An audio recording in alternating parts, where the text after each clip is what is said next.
Hi, thank you for joining me in my study. At my bedside on the nightstand is a brass tortoise which Jan bought for me. It serves as a reminder of the story of the tortoise and the hare.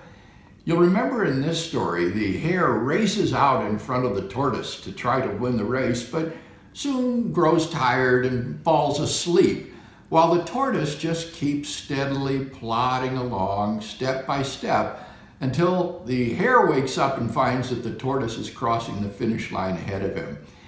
And the moral of this story is that little by little does the trick. Just steady, constant plodding gets the race won. And this is a good reminder to me in my current work in writing my book on the Atonement. I'm on the 4th chapter this week, which is on divine justice. And I've been plodding through this chapter, just one paragraph at a time, very slow going.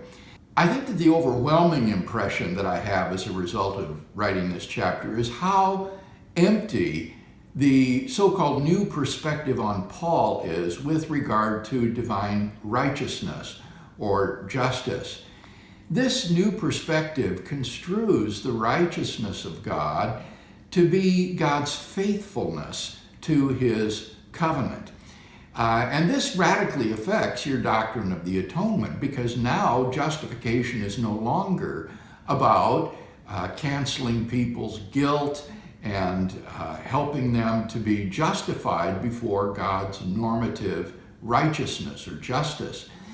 But when you look at the way the word righteousness is used both in the Hebrew Bible, in the Septuagint, the Greek translation of the Old Testament, and in extra-biblical literature, what you discover is that the word righteousness is never used as a synonym for faithfulness. It is always a normative concept having to do with moral rectitude or legal justice, with rightness, and therefore the approximation to a standard. And so when Paul talks about our being justified in Christ, what he means is put right with God.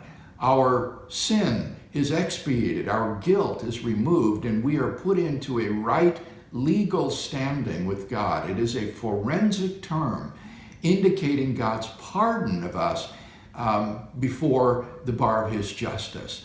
And so that is, I think, a very important conclusion with respect to this 4th chapter that I'm working on this week.